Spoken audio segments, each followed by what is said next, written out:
además, como siempre lo hacemos, Señor, que nos reveles al Padre en ti, Señor Jesús. Que tu palabra nos aliente, que tu palabra nos anime, que tu palabra nos consuele, que tu palabra, Señor, nos asiente en esta verdad hermosa de tu Evangelio, para que así crezcamos en la fe, Señor. Vamos a crecer en la gracia de nuestro Señor Jesús. Padre, que de esta forma seamos siervos, servidores, que llevan tu nombre en todo momento, Señor Jesús. A pesar de las circunstancias que estemos atravesando, que podamos brillar con la luz gloriosa de tu Evangelio, Señor. Ayúdanos, Señor, dale oídos de sabio a tu pueblo, Señor, para que puedan escuchar sabiduría. Danos lengua, Señor, de sabios para transmitir este mensaje, Señor, que tú traes, que tú sirves a la mesa el día de hoy, Padre. En el nombre de Jesús. Amén. Bien.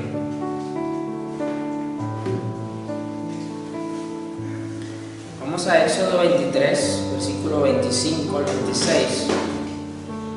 Leo la NTV.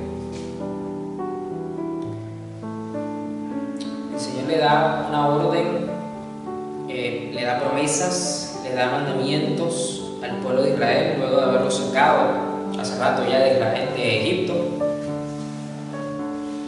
Le da, pues, le indica, supongo un poquito más arriba, pues que no siga las costumbres de las naciones, de los pueblos vecinos a donde van a llegar, que no asuman ninguna de sus costumbres, que no asuman absolutamente nada de su cultura, de sus creencias, que no hagan lazos, negocios, convenios de ningún tipo.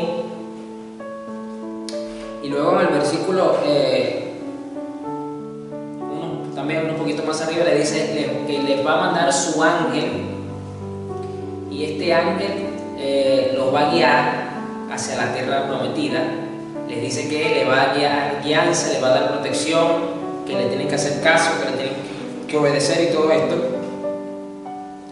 Y luego de que les da todas estas condiciones, todos estos condicionamientos, en el versículo 25 luego dice: sirve solamente al Señor tu Dios.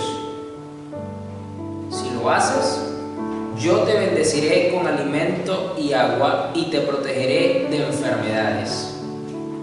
Esta es la quinta parte de servidores de gloria, la recompensa y la honra. Y aquí mi Señor establece muy claramente en su palabra que hay una recompensa clara, porque dice en esta versión, por eso la quise leer en esta versión: yo te bendeciré, sirve solamente al Señor tu Dios. O sea, sí hay, no podemos decir que no, o sea, no podemos decir en medio de este mensaje que no es así, que no es una verdad. Sí es una verdad. Dios bendice a los que le sirven. Ahora bien, estas distorsiones de que debemos de ocuparnos solamente en servir al Señor sin importar los condicionamientos que Él mismo pone para su servicio, ahí es donde está el error, ahí es donde está la distorsión. Pero sí hay un beneficio, sí hay una recompensa para aquellos que nos hemos determinado a servirle. Si lo haces, yo te bendeciré con alimento y agua y te protegeré de enfermedades. Te voy a proteger de enfermedades. Esto no quiere decir entonces que el creyente nunca se pueda enfermar o que no vaya a sufrir. ¿Por qué? Porque, por ejemplo, el ser humano el cuerpo a envejecer, y cuando el cuerpo envejece, pues empiezan a salir situaciones propias del envejecimiento. ¿Por qué? Porque el cuerpo se está deteriorando poco a poco. Entonces es normal que, por ejemplo, empiecen las personas, los creyentes, a tener algún tipo de dolencia. Pero eso es porque precisamente el cuerpo se viene deteriorando. Entonces, sí podemos confiar entonces de que el Señor nos va a resguardar, nos va a socorrer, nos va a bendecir con ser guardados de enfermedades que por ejemplo quieran venir repentinamente, que quieran venir y enseñorearse de nuestras vidas. No habrá en tu tierra ninguna mujer que pierda su embarazo o sea estéril. Te daré una vida larga y plena. Entiéndase esto dentro del contexto de la condición, pues, en la que nos encontramos actualmente, de pecado, de siglo XXI y todo aquello. Entonces, acá vemos la misericordia de Dios para con nuestra vida. Acá vemos entonces que Dios promete su misericordia, su bondad sobre nosotros, pero es cuando nosotros tenemos una vida de servicio, una vida exclusiva, una vida determinada a cumplir con los diferentes detalles, requisitos que el Señor nos exige para que Él pueda considerar que estamos al servicio de Él. Es decir, debemos de haber pasado por lo que ya hemos visto en anteriores oportunidades, donde el Señor nos da requisitos, nos da mandamientos claros para que podamos entonces de disfrutar de la bendición,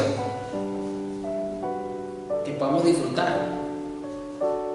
Yo te bendeciré. Aquí lo interesante es que hay varios beneficios en estos dos textos. Vemos provisión, vemos salud, vemos protección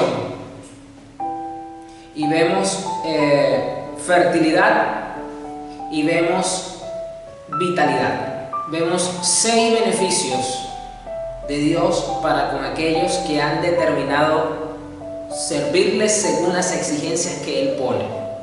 Y yo sé que esto puede generar otra serie de preguntas sobre, por ejemplo, pastor, ¿por qué a fulano de tal que vivía toda su vida le pasó esto y le pasó lo otro y le pasó aquello y le pasó para acá y le pasó para allá? ¿Por qué? Porque cada una de estas bendiciones o de estos beneficios que vemos acá por el servirle no nos exime de las aflicciones, no nos exime de las circunstancias, no nos exime de tener que pasar por momentos difíciles. Más bien mi Señor nos dijo que en el mundo tendremos aflicciones, y las aflicciones sabemos que pueden venir de diferentes formas y de diferentes maneras. Lo que esta bendición acá reflejada nos muestra en la palabra es que no vamos a sufrir de forma prolongada este tipo de situaciones. Por ejemplo, que esto sí ocurre en otros lugares, por ejemplo como en África, el hambre, que es una situación difícil, ¿no? Personas que mueren de inanición, por ejemplo. Entonces acá la bendición del Señor lo que nos garantiza es que no vamos a morir de inanición. Entonces es entender que dentro de la voluntad de Dios, Dios permite circunstancias, porque por medio de estas circunstancias también Él perfecciona a sus siervos. Entonces aquí hay que comprender estas recompensas, estas honras, estas bendiciones que recibimos por ser servidores de gloria del Señor. No nos exime o no nos garantiza que no vamos a poder sufrir nunca jamás ningún tipo de circunstancias, de tribulaciones, de estrecheces de alguna manera. No, sino que esto es lo que nos está mostrando acá y nos está garantizando acá, es que vamos a tener su misericordia, su bondad, siempre a favor de nosotros, a pesar de lo que nos toque atravesar y vivir. Eso es una enorme bendición. Eso es hermoso, lo que hemos visto acá. Entonces, hay un mandamiento muy claramente acá en el versículo 25: sirve solamente al Señor tu Dios. Eso es una orden, hasta en la forma en la que usted lo pueda leer, con el acento que usted lo quiere leer, con el énfasis que usted le quiera dar. Esto es indiscutiblemente un mandamiento claro, y es un mandamiento que está ligado directamente a una recompensa, a una bendición del Señor. Si lo haces, hay que hacerlo, hay que cumplirlo. Yo te voy a bendecir, yo te bendeciré. El Señor lo establece. El Señor pone una exigencia, pone unos requisitos, pone un mandamiento y pone también una recompensa por hacerlo, pone una bendición. Acá vemos todo eso metido en tan solo 2 versos. ¿Hay bendición entonces para los que sirven al Señor? Sí lo hay. Sí lo hay. Y precisamente, como muchos saben eso, van al servicio es buscando solamente eso, buscando la bendición de Dios. Vamos ahora al Nuevo Testamento, vamos al Evangelio de Juan. Juan 12, 21 al 26, sigo con la NTV. Unos griegos vienen de visita a Galilea, de Betsaida, perdón, y vienen a la casa de Felipe. Quiero que usted sepa que cuando usted lee la palabra unos griegos, se está refiriendo a judíos, no se está refiriendo específicamente o exclusivamente a a griegos, personas de nacionalidad 100% griegas, no, sino que recuerda que en la diáspora judía, muchos judíos pues salieron esparcidos por los alrededores de Israel y crecieron fuera de Israel, aunque eran israelitas, y pues tenían más asumida la cultura del país donde nacieron que de sus orígenes. Entonces un grupo vino de visita a Felipe, le hicieron una visita al apóstol Felipe, que era de Betsaida de Galilea. Era Galileo también Felipe, el apóstol Felipe. Le dijeron: Señor, queremos conocer a Jesús. Esta gente, ya la fama de Jesús había crecido muchísimo. Recuerda que eso lo vemos lo vemos muy claramente establecido cuando salió del desierto. Dice que Jesús vino en el poder del Espíritu Santo y su fama se extendió por todos lados. O sea, a Jesús le era difícil pasar desapercibido, y ya no solamente era famoso en Israel, sino en los alrededores. Y esta gente vino a Felipe. O sea, sabían que tenía un discípulo que se llamaba Felipe, buscaron y vinieron directo al grano. Venimos a ti porque sabemos que tú eres discípulo de Jesús y queremos conocer a Jesús. Y Felipe entonces, se lo comentó a Andrés, y juntos fueron a preguntarle a Jesús: mira, hay una gente que está preguntando por ti y que te quiere conocer. O sea, ¿qué quieres hacer? ¿Lo quieres atender? O sea, ¿qué quieres hacer? Y Jesús le respondió: ya ha llegado el momento para que el Hijo del Hombre entre en su gloria. Les digo la verdad, el grano de trigo, a menos que sea sembrado en la tierra y muera, queda solo. Sin embargo, su muerte producirá muchos granos nuevos, una abundante cosecha de nuevas vidas. Los que aman su vida en este mundo la perderán. Los que no le dan importancia a su vida en este mundo la conservarán por toda la eternidad. Todo el que quiera servirme debe seguirme, porque mis siervos tienen que estar donde yo estoy. El Padre honrará a todo el que me sirva. Es una respuesta bastante interesante de mi Señor a una petición de un grupo de personas que lo querían conocer. Aunque aquí no vemos directamente cuál es la intención de por qué estas personas realmente querían conocer a Jesús, o sea, cuál era realmente su objetivo. Pareciese que el objetivo de ellos no era precisamente relacionado con el reino de los cielos, no era precisamente conocer al Padre, no era precisamente a ver cuál era la trascendencia espiritual de la vida de Jesús. Parece que tenía que ver algo con netamente el plano terrenal. Y mi Señor, como lo sabía todo, notó la intención de estas personas que vinieron a Felipe para contactarlo, y les da esta respuesta que a nosotros nos bendice muchísimo, una respuesta cargada de muchas verdades espirituales, donde dice mi Señor Jesús, comenzando, que ya ha llegado el momento para que el Hijo del Hombre entre en su gloria. Les digo la verdad, el grano de trigo, a menos que sea sembrado en la tierra y muera, queda solo. Ahora usa una de las tantas veces que habló en parábolas para indicarnos que si el grano no se siembra en la tierra, realmente va a ser improductivo, va a ser infértil, no va a tener un propósito. O sea, el grano necesita ser sembrado para poderse disfrutar, para que realmente fuese de provecho. Y mi Señor entonces le está diciendo que yo realmente, el propósito de mi vida completo, ahorita estoy siendo de bendición para muchos, empezando por ustedes. Estoy predicando, estoy dando testimonio del reino de los cielos, echo fuera a los demonios, sano a los enfermos, resucito muertos, y todo, confronto a los fariseos, etc. Y eso es bueno. Eso era un tiempo majestuoso que Israel estaba viviendo por más de 400 años de silencio, desde el último profeta que fue Malaquías. Aunque tuvieron a Juan el Bautista. Pero tiempos de estas manifestaciones de poder en Israel, había una sequía tremenda de parte de Dios. Pero con todo y todo eso, el Señor dice: mi propósito principal es que yo me siembre en la tierra, o sea, que yo muera. Y ha llegado mi tiempo. Sin embargo, su muerte producirá muchos granos nuevos. ¿Por qué? Porque así como el grano se siembra y germina y empieza a crecer una planta que va a dar más fruto, muchos frutos, pues de la misma manera la muerte de Jesús iba a traer una gran cosecha de vida, de frutos. una abundante cosecha de nuevas vidas, y los que aman su vida en este mundo la perderán. Entonces recuerden que esta es la respuesta a Felipe y a, ¿cómo se llama el otro apóstol? Andrés, de los hombres que le vinieron a decir que lo querían conocer. O sea, recuerden que esta es la respuesta, es decir, Felipe y Andrés le tienen que devolver esta respuesta a este grupo de personas. Me imagino la cara de esta gente con la respuesta que le mandó a dar Jesús.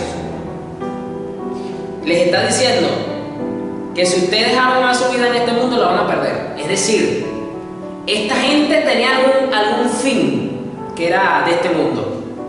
Quizás promoverlo, apoyarlo políticamente. ¿Quién sabe qué intenciones tenían? Que mi Señor dijo, esta gente ama su vida, la van a perder.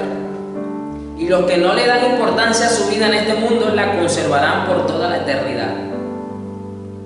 Y todo el que quiera servirme, debe seguirme.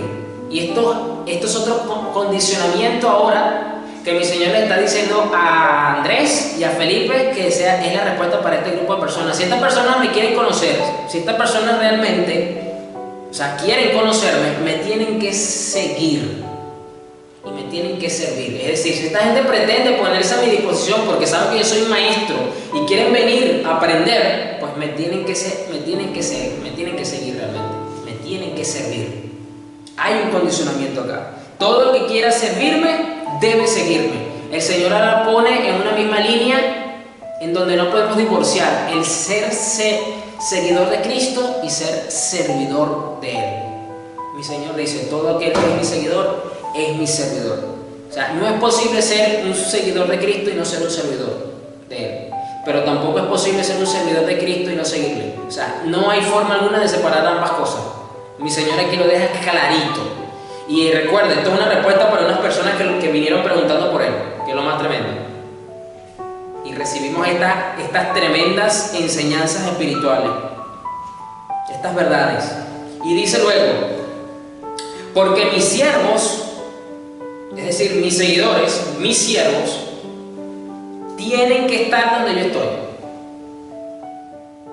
Es decir, es una obligación, es un deber. Porque mis siervos tienen que estar donde yo estoy. Si estamos siguiendo al Maestro, si estamos sirviendo entonces también al Maestro, vamos a estar donde Él está. Por eso que el camino del cristiano se asemeja mucho a la ruta, al camino que abrió y que vivió el Maestro. Porque nos toca pasar por el Getsemaní muchas veces, porque nos toca afrontar el rechazo muchas veces de nuestras personas que tenemos cercanas, de nuestros familiares inmediatos, porque nos toca afrontar el juicio y la persecución de las autoridades públicas, porque llega un punto en donde nos toca literalmente morir en nuestro ego, nos toca ver morir muchas de las cosas que hacemos y humillarnos delante del Padre para que a su debido tiempo Él nos exalte y nos resucita. Porque nos toca sembrarnos en la tierra para dar fruto. Y todo el que quiera servirme debe seguirme, porque mis siervos tienen que estar donde yo estoy. Y el Padre honrará a todo el que me sirva. Mi Señor dice, vamos a leer un poquito arriba cuando comenzó con su respuesta. Ya ha llegado el momento para que el Hijo del Hombre entre ¿en qué? En su gloria. Y entonces mi Señor termina la respuesta que les manda a decir a estas personas que están preguntando por Él. El Padre honrará a todo el que me sirva, porque yo estoy donde mis siervos van a estar donde yo estoy.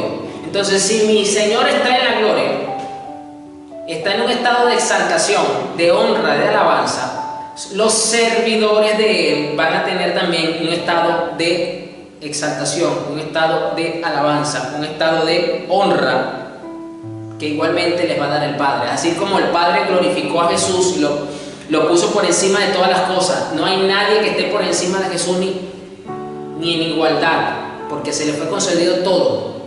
Se le fue dado un nombre que es sobre todo nombre y es honrado mi Señor Jesús.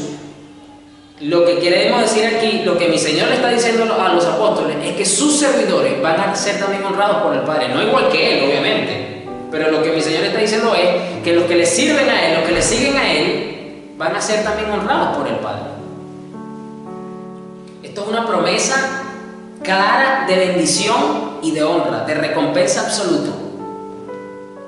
De recompensa. Esto es hermoso.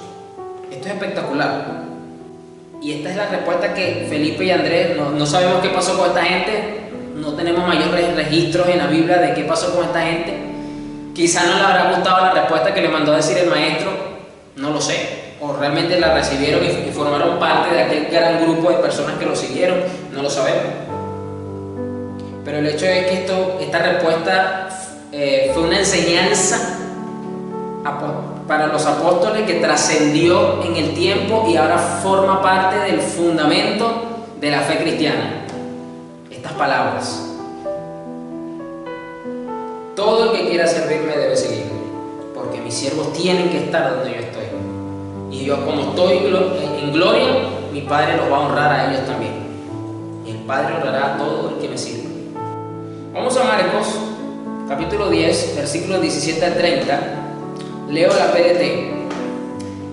Cuando Jesús estaba saliendo, un hombre se acercó corriendo, se arrodilló ante él y le dijo: Maestro bueno, ¿qué debo hacer para tener vida eterna?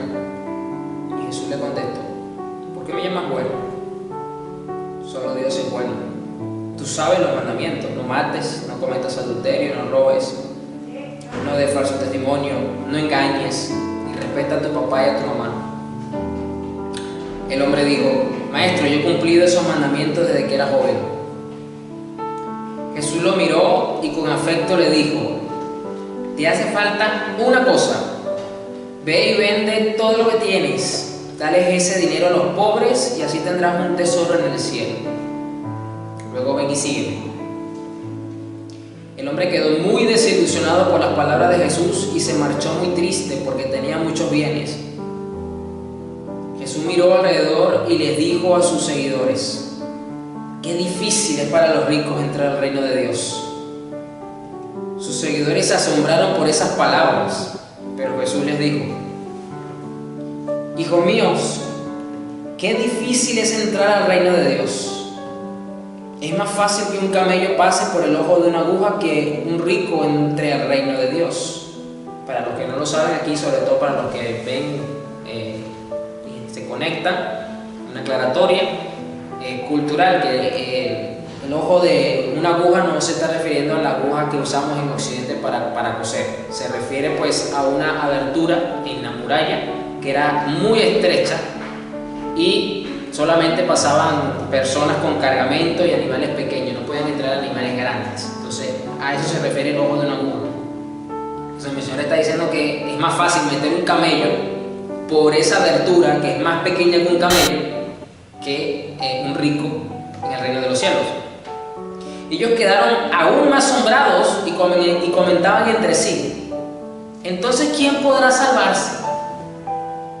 Mirándolos, Jesús dijo: eso es imposible para los hombres, pero no para Dios. Para Dios todo es posible.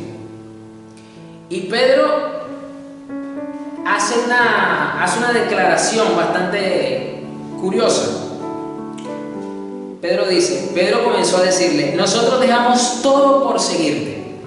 Recuerda lo que vimos en Juan, donde mi Señor dijo que todo aquel que quiera seguirme debe servirme. Es decir, ustedes ya se han constituido en seguidores y servidores míos.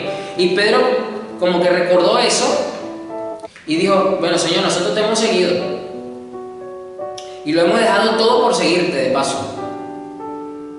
Todo. Y Jesús les digo la verdad, todo el que dejó casa, hermanos, hermanas, mamá, papá, hijos o tierras por mí o por mi mensaje, recibirá 100 veces más de lo que dejó. En este mundo tendrá más casas, hermanos, hermanas, mamás, hijos y tierras, aunque con persecuciones. Y también será recompensado con la vida eterna en el mundo que está por venir. Este fragmento de las Escrituras siempre se ha usado desde el plano material, literal, en las predicaciones desde muchos púlpitos, indicando entonces de que si usted, por ejemplo, vende una vivienda y se la entrega y entrega el dinero a la iglesia, pues entonces pues Dios en ese año le va a dar 2 casas, o le va a dar 3 casas, o le va a dar una casa más grande de la que tenía. Ese ha sido uno de los enfoques. Pero realmente eso a mí me ha hecho mucho ruido, siempre. Pero como no tenía una claridad sobre este aspecto, yo prefería hacer silencio. Pero escudriñando las Escrituras, mirando acá, ¿cómo es posible que una persona pueda tener, si ha dejado a su mamá, ha dejado a su papá, ha dejado hermanos físicos, cómo es posible que tenga 100 veces más padres y más madres? O sea, que tenga 100 padres, que tenga 100 madres, que tenga 100 hermanos. ¿Cómo es posible que eso se dé? Tomando lo que mi Señor está diciendo acá. ¿Cómo es posible? Yo decía, ok, esta explicación que da mucho es que, bueno, si tú das una casa, el Señor te va a dar una más grande, pero ¿cómo? Porque siempre ese era el enfoque que le dan, pero nunca hacían un comentario o predicaban sobre lo otro que mi Señor está diciendo acá. O sea, entonces yo decía, aquí tiene que haber algo. Y es que precisamente la respuesta de mi Señor hay que mirarla definitivamente con los ojos del Espíritu Santo. Porque Pedro le dice, Pedro comenzó a decir, nosotros hemos dejado todo por seguirte. Y Jesús entonces les digo la verdad. Todo el que deja casa, hermano, es decir, dice, por mi mensaje, por mí o por mi mensaje.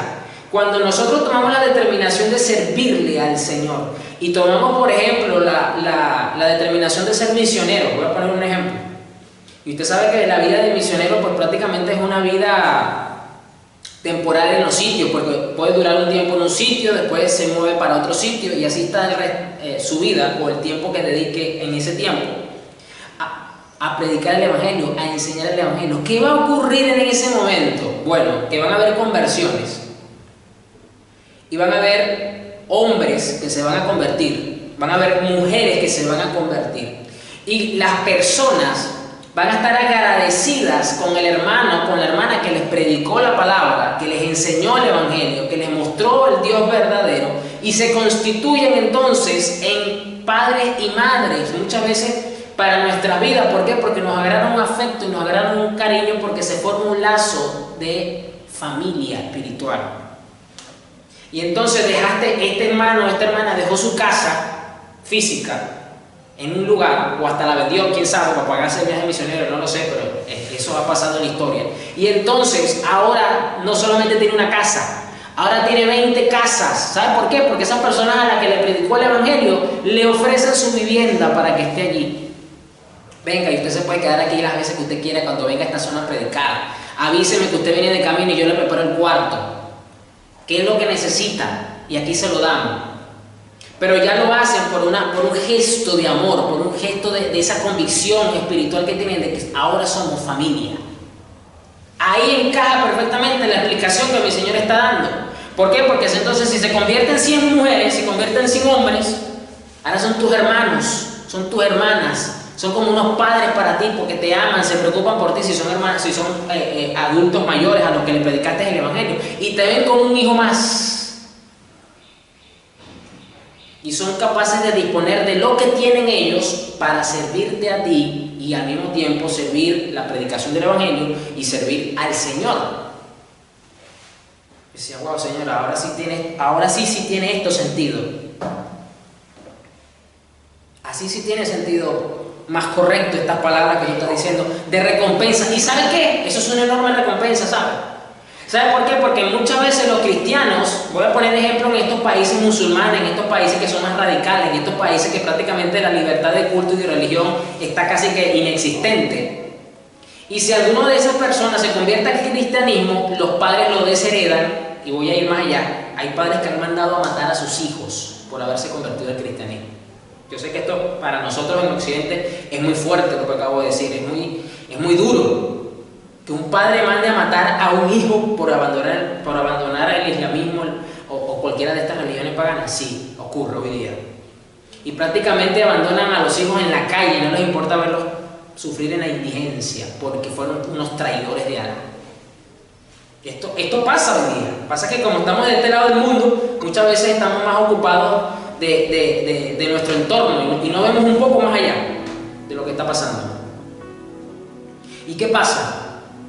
pues entonces estos cristianos son ahora rechazados por su familia sanguínea, pero abrazan la cruz del Evangelio, son realmente cristianos convertidos, empiezan a predicar la palabra en su entorno, o Dios permite que salgan del país y los lleva a otras latitudes, y ahí predican el Evangelio y ganan personas para el Señor, y esas personas ahora le sustituyen ese amor. Ya no tienen no tienen que lidiar con el rechazo, porque tienen personas que los reciben, que los aman, que les ponen todo a disposición para que puedan seguir haciendo la labor. Entonces han ganado casas, han ganado terrenos, porque luego dicen: mire hermano, yo tengo un terreno ahí, yo se lo voy a dar para que usted haga con eso lo que usted quiera. Si usted quiere poner una iglesia ahí, póngala. Si usted quiere poner ahí un centro evangelístico, póngala. Si usted quiere poner ahí un instituto bíblico, póngalo. Haga, disponga usted con ese terreno lo que usted quiera. Entonces, ¿perdió? Sí, pero ganó más, mucho más. Y eso, mi Señor está diciendo, es una recompensa que tenemos nosotros por causa del Evangelio.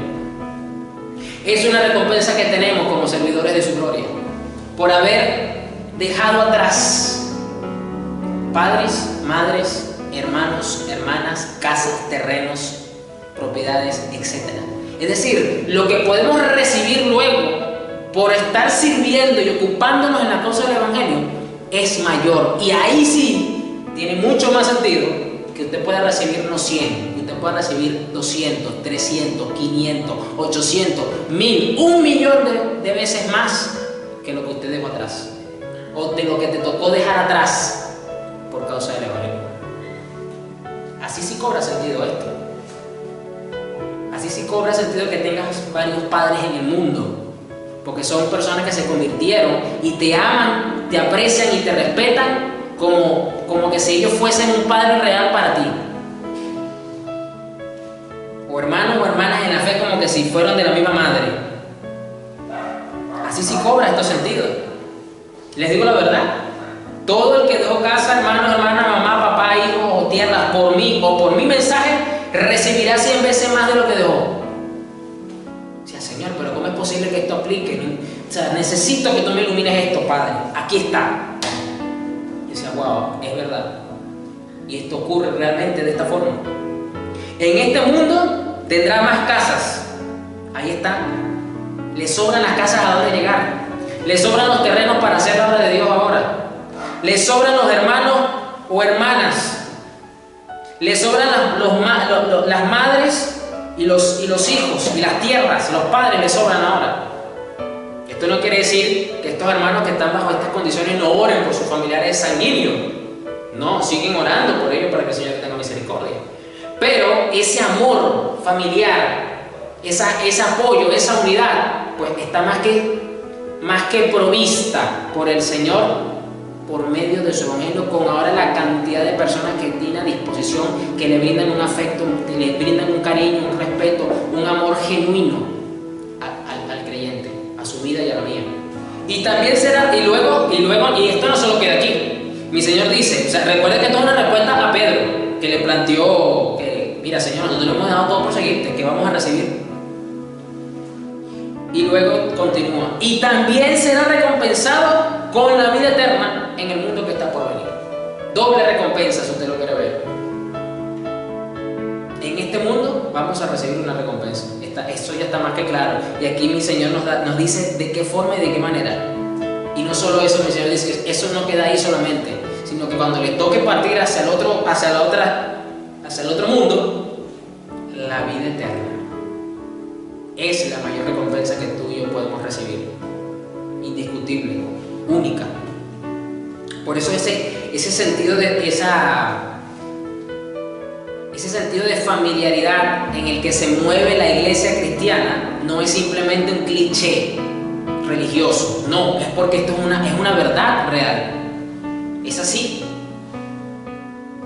Por eso es que uno puede compaginar, uno puede armonizar, uno puede tener relaciones con hermanos de otras latitudes que a lo mejor tú ni sabías que existían, sino que lo estás conociendo en ese momento, pero tienes esa sensación de como que si lo conocieras de toda la vida, como que si tuvieras un sentido de familiaridad, porque es real. Entonces esta hermosa promesa no es precisamente esa literalidad materialista, egoísta, que muchas veces enseñan desde los púlpitos. No, está relacionado con esto que ocurre cuando el grano se siembra y muere.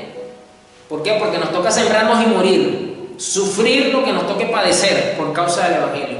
Y en el camino y en el tiempo, cuando empezamos a germinar, empezamos a crecer como cristianos y empezamos a dar fruto de justicia, fruto del Espíritu Santo y trabajar sirviéndole al Señor, empezamos a ver entonces cómo esta bendición, cómo esta promesa bíblica se cumple delante de nosotros y no nos damos cuenta. Empezamos a tener hermanas, empezamos a tener casas, terrenos, propiedades a disposición, como una bendición. Y ojo que lo dice mi Señor acá también, no todo es color de rosa, no todo es confort. Dice, aunque con persecuciones. Mi Señor aquí lo deja clarito, vamos a tener persecuciones.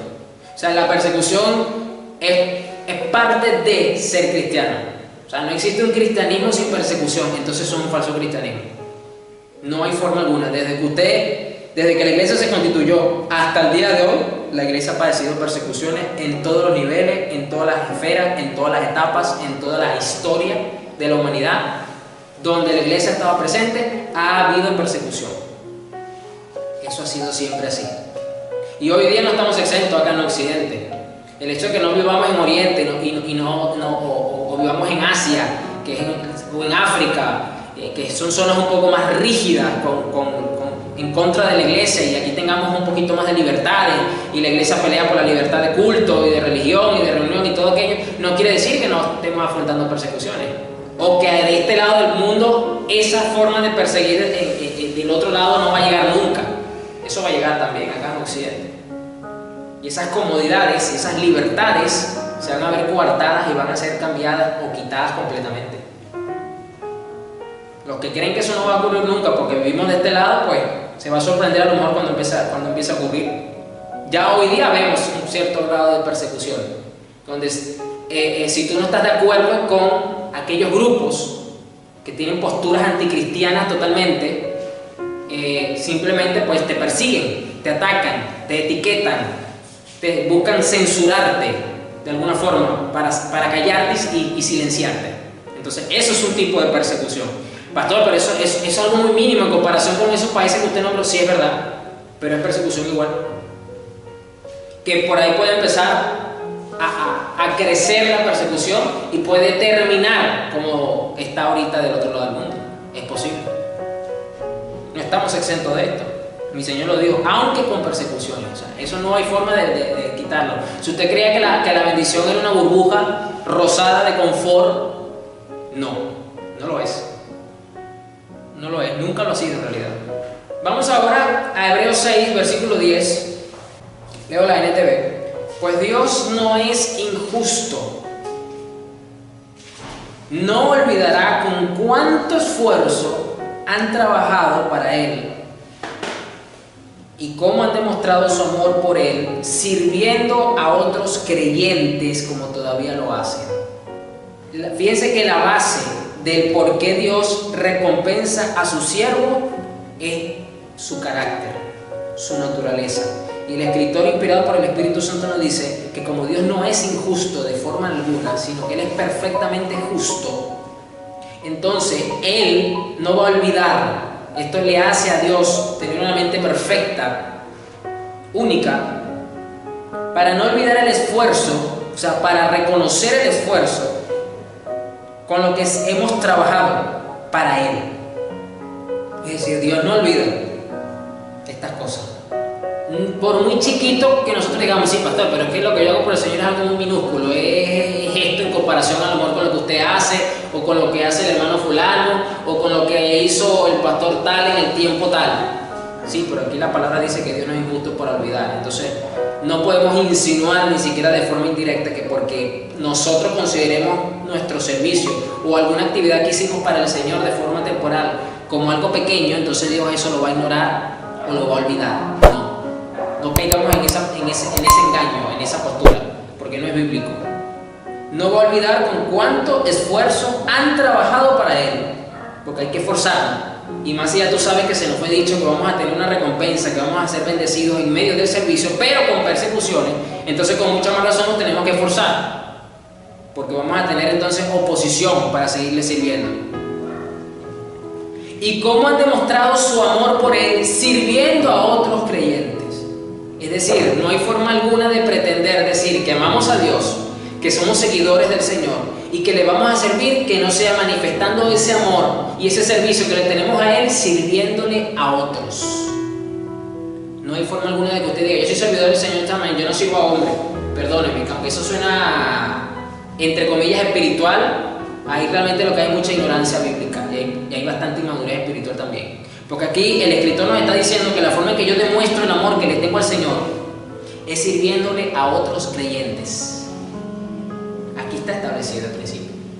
O sea, irremediablemente tenemos que tener el contacto con el prójimo, con el hermano, con la hermana, que es precisamente donde más problemas hay en las iglesias, donde es una causal, aunque no sea bíblico, para muchos abandonar iglesias y mudarse a otra.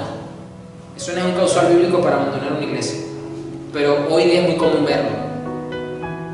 U otros que entonces resentidos dicen, bueno, yo me voy a congregar, pero yo no voy a servirle a hombres, yo no voy a servir en la iglesia. Pero qué bonito es. Irremediablemente, tarde o temprano vas a terminar sirviendo de alguna forma hacia los hombres.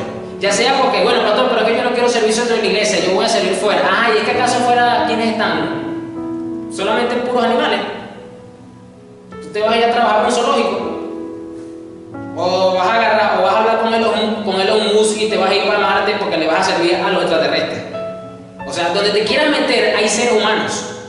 Y afuera es peor, porque afuera te vas a encontrar con personas ignorantes, con personas ateas, con personas que no conocen de Dios y que te van a tratar peor que como tú pretendes que te tratan los cristianos dentro de la iglesia.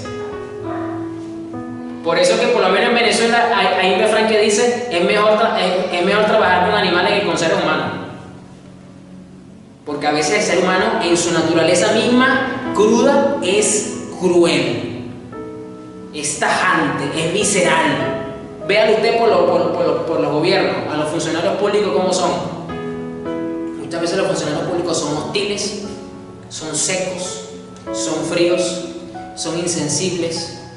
¿Por qué? Porque tienen tanto tiempo lidiando con seres humanos que vienen a ellos para que el gobierno les dé una solución, que entonces ya se han curtido y al mismo tiempo entonces se protegen ¿de qué? De las actitudes y de las reacciones, de las contestas, de las imposiciones, de las groserías del ser humano.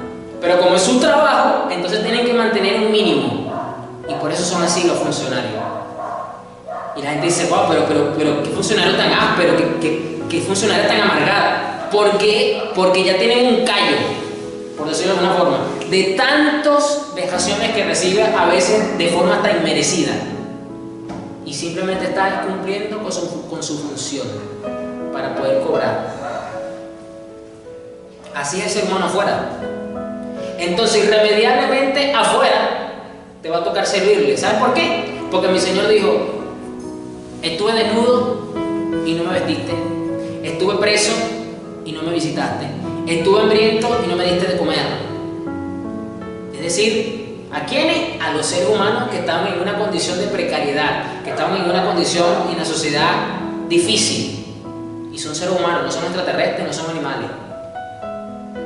Entonces, ¿qué quiero decirte con esto? O aquellos que tienen este pensamiento, que quieras o no, irremediablemente vas a terminar sirviéndole a otro, ya sea dentro de la iglesia o fuera. Usted escoja. Es más, voy más allá. La iglesia cristiana está llamada a estar en ambos frentes, porque estamos llamados a llevarle el evangelio a los que no son cristianos y estamos llamados a servirle también a los que sí son cristianos. Tremendo.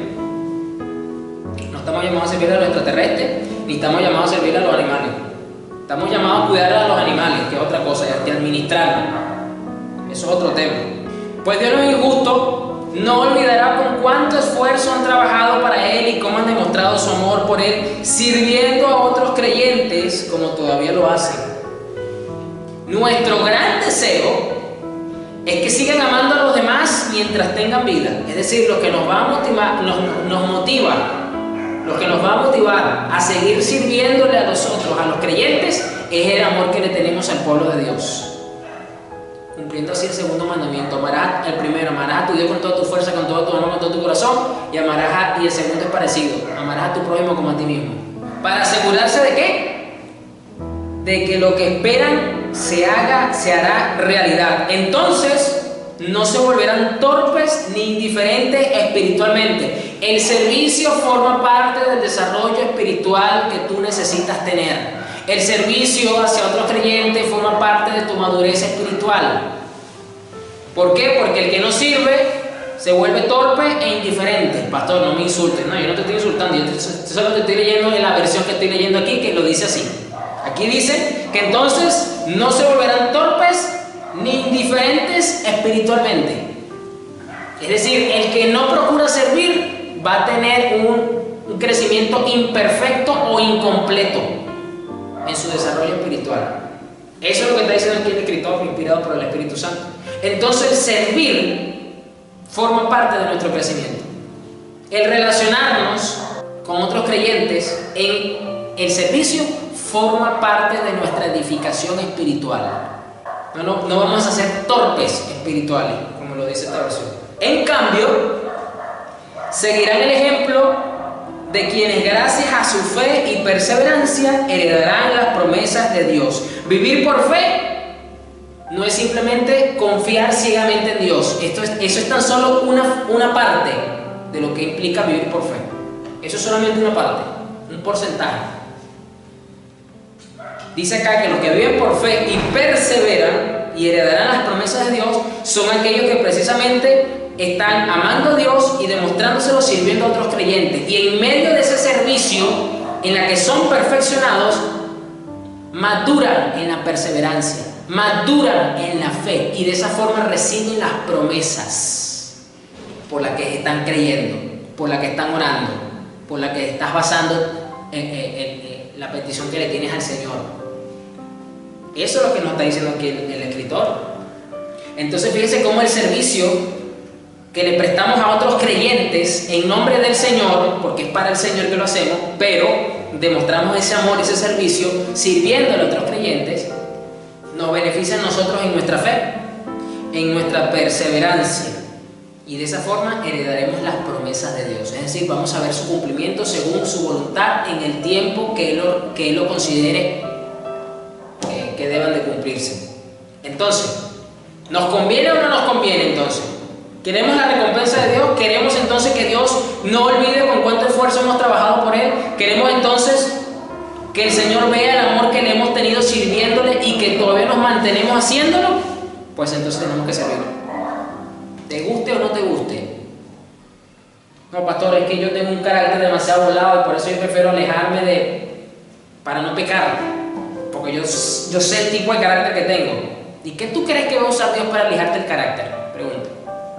El servicio. ¿Qué tú crees? ¿De dónde tú crees que Dios va a sacar la lija para lijarte el carácter? A ver. En el servicio es que Dios te lo va a lijar. En esas asperezas, en esos choques, en esos roces que pueda haber. Y ahí Dios se glorifica, el Padre se glorifica porque te perfecciona a ti y perfecciona al otro o a los otros que están involucrados en esos roces. Eso es lo que Dios hace. Nos hace más a su imagen y a su semejanza. Y una de esas herramientas y uno de esos medios para tal fin es el servicio que le tenemos a Él reflejado hacia otros creyentes. Eso es así. Aquí está en la Escritura. Hermosa recompensa recibir las promesas de Dios. Saber que Dios no se va a olvidar de lo que he trabajado para Él. Vamos ahora a Gálatas 6. Termino con la NTV. Comenzamos en Hebreos 6:10 diciendo que, leyendo, mejor dicho, que el escritor dice, pues Dios no es injusto. Es decir, resalta que Dios, en su carácter perfecto y santo y puro, no es injusto, es todo lo contrario, es 100% justo. Y en el versículo 7 de Gálatas 6, el apóstol Pablo dice prácticamente lo mismo, pero de otra forma. O sea, dice acá, no se dejen engañar. Nadie puede burlarse de la justicia de Dios. Es decir, Pablo, ¿qué es lo que está diciendo? Dios no es injusto. La única forma de que usted se burle de la justicia es que usted la pueda corromper, que usted la pueda comprar, porque entonces el juez no es justo, sino es un corrupto. Pero como Dios no es corrupto, Dios no es injusto, entonces no se puede burlar la justicia, no puede haber impunidad, no se puede torcer la justicia. Entonces, por eso le dije, Pablo está diciendo lo mismo que el escritor de Hebreos, solo que lo está diciendo con su forma de hablar, de otra forma. Y entonces dice luego, siempre se cosecha lo que se siembra. Los que viven solo para satisfacer los deseos de su propia naturaleza pecaminosa cosecharán de esa naturaleza destrucción y muerte. Pero los que viven para agradar al Espíritu, del Espíritu cosecharán vida eterna. Así que no nos cansemos de hacer el bien. A su debido tiempo cosecharemos numerosas bendiciones si no nos damos por vencidos.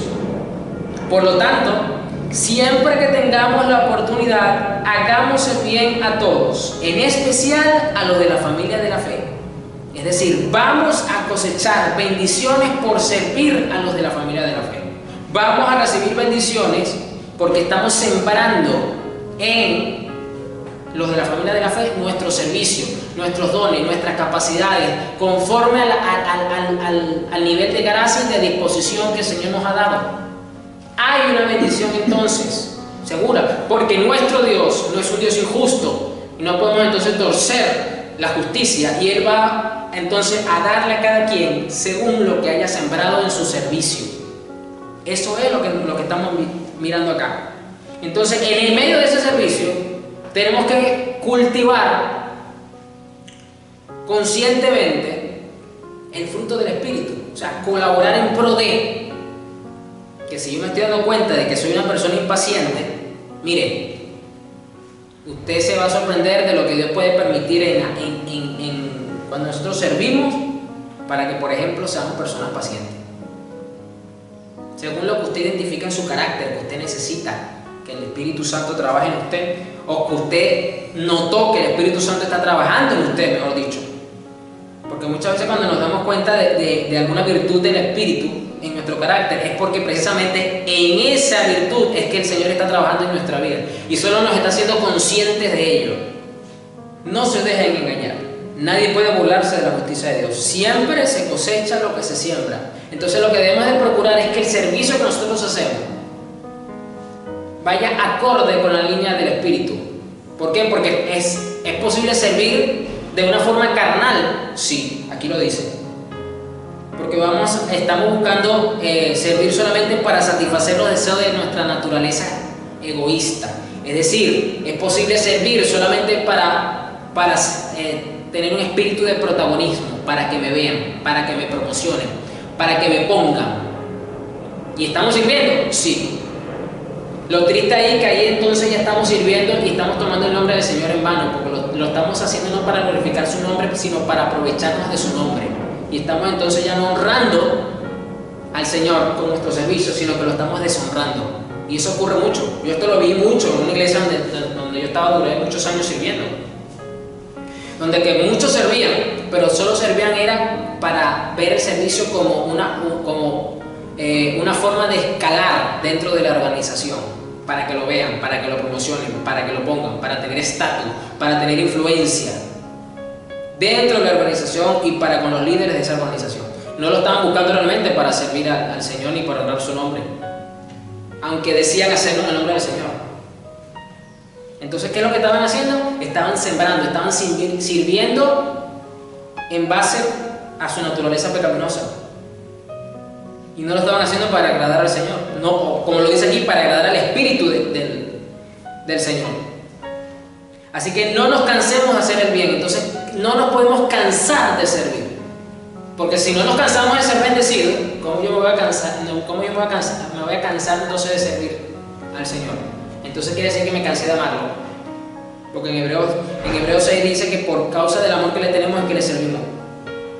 Y a su debido tiempo cosecharemos ¿qué? Numerosas bendiciones si no nos damos por vencidos. Es decir, no solamente tenemos que servir conforme al Espíritu, sino tenemos que prevalecer, permanecer en el tiempo. Lo vimos en Hebreos 6, dice que gracias a su fe y perseverancia heredan las promesas. En el servicio aprendemos lo que es la constancia, la perseverancia en nuestra vida.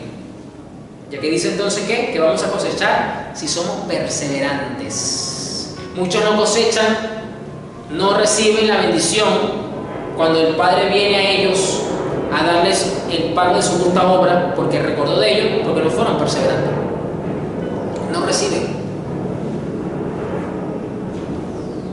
Por lo tanto, siempre que tengamos la oportunidad, hagamos el bien a todos, en especial a los de la familia de la fe. Es decir, por lo tanto, siempre que tengamos la oportunidad de servirle a la familia de la fe, a la iglesia, a los hermanos, le estamos haciendo ¿qué? Un bien, los estamos edificando, los estamos atendiendo, los estamos sirviendo, les estamos siendo de bendición a ellos, a todos. ¿Por qué? Porque vamos a cosechar. Dios nos va a bendecir por eso. Aleluya. Vamos a orar, póngase sobre su pie. Si esto es el mensaje de la semana pasada, que también fue tremendo porque vimos bastante el tema de la recompensa o de la bendición, y a usted no lo anima, no lo motiva por la palabra a servir, entonces, ¿qué podemos esperar? ¿Qué quiere usted entonces? Como decía un pastor, ¿qué quiere? ¿Que se abra el cielo y baje la Trinidad misma y te lo diga en persona? De la Trinidad te lo está diciendo, pero por su palabra. No, así que no hay mucha diferencia. Si no te trae convicción lo que la misma palabra dice, pues entonces ¿qué te va a traer convicción? Quizás experiencias pasadas que te marcaron, que fueron amargas para ti en iglesias anteriores. Es posible que sea la piedra que esté impidiendo que tú recibas la recompensa, la honra y la bendición de ser un servidor de gloria. Quizás es posible y es lamentable también, porque es algo que está ocurriendo hoy en día muchísimo, más de lo que usted se imagina dentro de muchas iglesias. Y muchos hermanos salen marcados, pero para mal, en sus vidas. Unos se enfrían, otros quedan, entre comillas, en vacaciones espirituales, que no sé de dónde Carrizo sacaron eso, porque eso no es bíblico, que es una forma como para justificar la falta de hasta de congregarse. Otros se refugian en esto de yo solo sirvo a Dios, yo no sirvo a los hombres, que ya esto está más que claro que ese argumento pues tampoco es bíblico. Eso, el que lo inventó no sé qué tenía en mente, quizás pasó también por algo que lo marcó, no lo sé. Y otros simplemente se congregan evitando toda costa porque este tipo de servicio, pues lamentándolo mucho, todas estas posturas con estas prédicas están más que demostrado que no son posturas bíblicas, que no son posturas que precisamente le agradan a Dios, porque precisamente tampoco son posturas que Dios bendice. Así que vamos a orar, y si usted ha pasado por alguna de estas condiciones, ore al Señor para que el Señor restaure esa situación que lo hizo padecer o atravesar, y que lo hizo creer que refugiándose en alguno de estos argumentos estaba en lo correcto. Pues no, y que usted pueda pues disfrutar de la dicha de formar parte pues del cuerpo de Cristo, del que ya es, pero en una iglesia en la que usted pueda asistir, y que usted pueda entonces de esa forma servir al Señor, y que en su momento determinado pues usted pueda recibir la bendición, la recompensa y la honra que el Señor tiene para aquellos que llevan su nombre y que son servidores de Él. Así que, Señor, en el nombre de Jesús yo te pido que bendigas y que ayudes a los hermanos que están en esta condición, que ellos puedan ver el servicio que te hacen a ti a través de otros creyentes, que le hacen a otros creyentes, como una honra, como una dicha, porque es en base al amor que te tienen a ti. Padre, yo te pido que los edifiques, que los restaures, que restaures esas ruinas que fueron destruidas, Señor, en algún momento por alguna mala experiencia en el servicio. Señor, que en el nombre de Jesús tú los restaures por medio de tu Espíritu Santo. Que esta palabra traiga consuelo, que esta palabra traiga convicción en sus corazones, que esta palabra, Señor, los fortalezca, que esta palabra los capacite, que esta palabra los anime, Señor, conforme a tu voluntad, para que sigan siendo una vez más servidores de gloria, para que tomen la toalla, así como tú la tomaste y le lavaste los pies a discípulos imperfectos, a personas, Señor, que no se merecían el gran privilegio de tenerte arrodillado lavándole los pies. Porque tú mismo dijiste que el Hijo del Hombre no vino a ser servido, sino a servir. Y tú dispusiste toda tu vida y cada gota de tu sangre en esa cruz para servir a pecadores impíos que no se merecían tu servicio, pero que les iba a traer el beneficio de la vida eterna por medio de ese servicio que hiciste. Así que, Señor Jesús, tenemos claramente un ejemplo en ti y te pido que de esta forma tú puedas bendecir a cada uno de tus hijos, Señor. Que tú los puedas ayudar, a que tú les puedas dar la sabiduría necesaria para que ellos puedan servir, Señor, para tu gloria y para tu honra. Gracias, Señor. En el nombre de Jesús te pido así que bendigas a tu iglesia, Señor.